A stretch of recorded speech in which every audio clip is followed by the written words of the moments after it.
3 महीने कैद और 1000 कतरी रियाल जुर्माना। ये किस बात पे है? अगर कोई शख्स फ़ोन कॉल या किसी गैर अवामी ज़रिए से किसी दूसरे शख्स की तौहीन या गाली गलौज करता है तो ये काबिल सज़ा जुर्म है। जुर्म साबित होने पर 3 माह तक कैद, 1000 कतरी रियाल तक जुर्माना या दोनों सज़ाएँ दी जा सकती है। खलीजी ममालिक में ऑनलाइन गुफ्तगू, नफ़रत अंगेज़ ज़बान और इश्तिगाल अंगेज़ मवाद के बढ़ते हुए इस्तेमाल के बाइस ऐसे कवानीन पर अमल दरामद मज़ीद सख्त किया जा रहा है। कतरी हुक्काम का मौक़िफ़ है कि मुख्तलिफ़ कौमियतों, सक़ाफ़तों और मज़ाहिब पर मुश्तमिल माशरे में मज़हब और अवामी नज़्म व ज़ब्त का तहफ़्फ़ुज़ नहायत ज़रूरी है।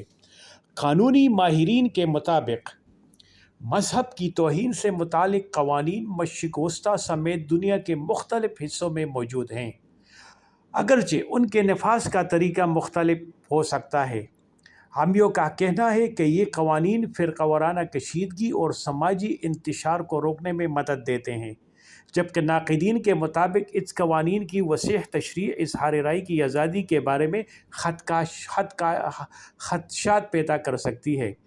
सोशल मीडिया के दौर में एक बयान चंद सेकंड में दुनिया भर में फैल सकता है, इसलिए खलीजी ममालिक के वकला और हुकाम बार बार लोगों को ख़बरदार करते हैं कि ऑनलाइन गुफ्तगू, गैर महज़्ज़ब गुफ्तगू या गाली गलौज से इज्तिनाब करें।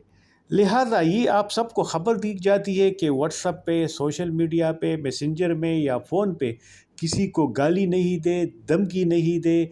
ये काबिल सज़ा जुर्म है। अगर ये जुर्म साबित हो जाए तो इस पे सज़ा हो सकती है, जुर्माने भी लग सकते हैं और जेल भी हो सकते हैं। लिहाजा इन चीज़ों से इज्तिनाब करें और एहतियात करें। शुक्रिया।